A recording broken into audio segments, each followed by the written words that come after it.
नहीं रसूल है अल्लाह नबी नबी नाम अल्लाह नबी शेष नबी नाम नबी जी हलो मिथ्याबादी जुड़े बोलें नाउजुबिल्लाह সেই গোলাম আহমদ কাদিয়ানী আল্লাহর নবীর বিরুদ্ধে এই কথা বলেছে। আমরা বলতে চাই আগামীতে যেই ক্ষমতায় আসুক না কেন আমি তাদের কাছে দাবি জানাই কাদিয়ানীরা কাফের কাফের কারা কারা একমত আছেন আমার সঙ্গে নারায়ে তাকবীর নারায়ে তাকবীর নারায়ে তাকবীর। নবীর পরে নবী নাই নবীর পরে নবী নাই সংসদে আইন চাই নবীর পরে নবী নাই। এই দাবি আদায়ের জন্য উলামায়ে কেরামরা জীবন দিছে সাহাবায়ে রাহমাতুল্লাহ জীবন দিছে আমরা সেই দাবি চাই কিনা সেই দাবি করি কিনা জোরে বলেন আরো জোরে বলেন। কিছু কিছু লোক আছে আলেমদেরকে ধরো পিটাও আলেমদেরকে বেইজ্জতি করো হুজুরদেরকে ধইরা গ্রেফতার করে মারধর করে এরকম জারসের বাচ্চা আছে না নাই? নবীজির ওয়ারিস কারা বলেন তো জোরে বলেন। নবীজির ওয়ারিস হচ্ছে উলামায়ে কেরাম। তো এখন নবীর সঙ্গে খারাপ আচরণ করছে নবীজি বদদুয়া দিছে তারপরে ধ্বংস হয়েছে কিনা?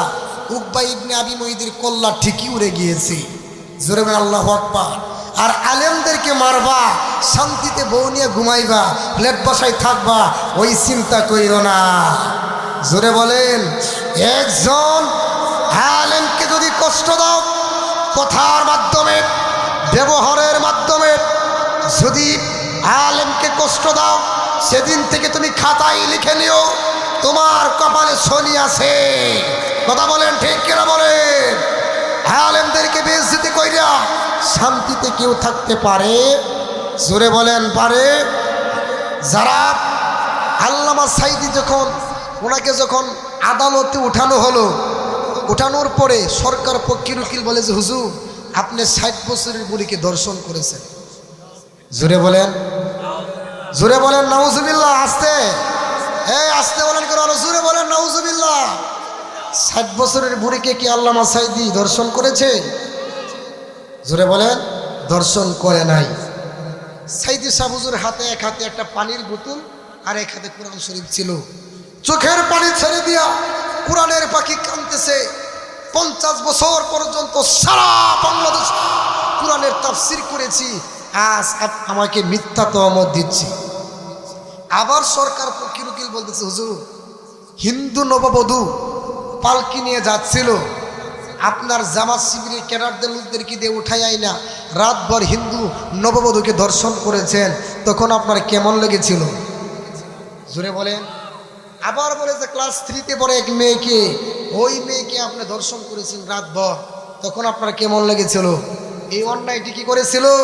আল্লামা সাইদি তিনি বলেছিলেন যে আমি এই অন্যায় করি।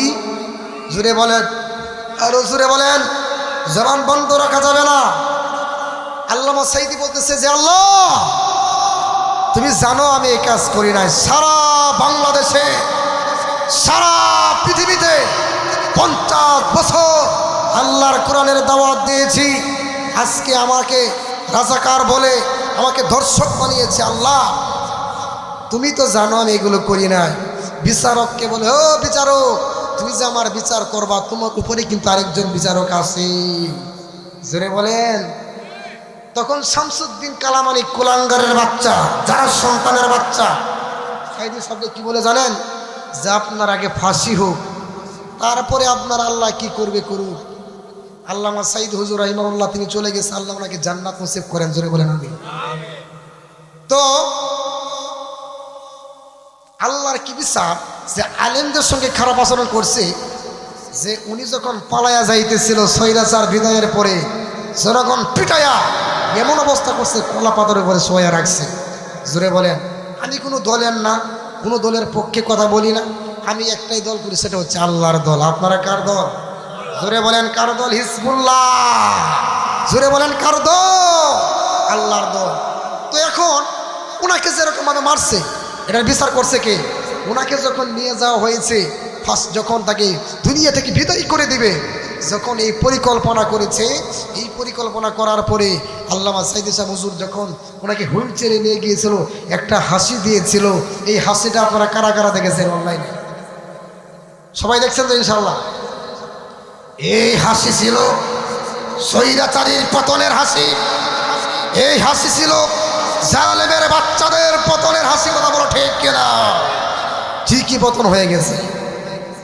তো আমার কথা একটাই, যে আলেমদের পক্ষে থাকেন, আলেমদেরকে সম্মান করেন, মর্যাদা বাড়ায় দিবে কে? কিয়ামতের ময়দানে বাবার কাছে যাবে, বাবা চিনবে না, ছেলে চিনবে না, কেউ চিনবে না, আলেমদের কাজে লাগবে। কথা বলো ঠিক কিনা? জোরে বলো ঠিক কিনা?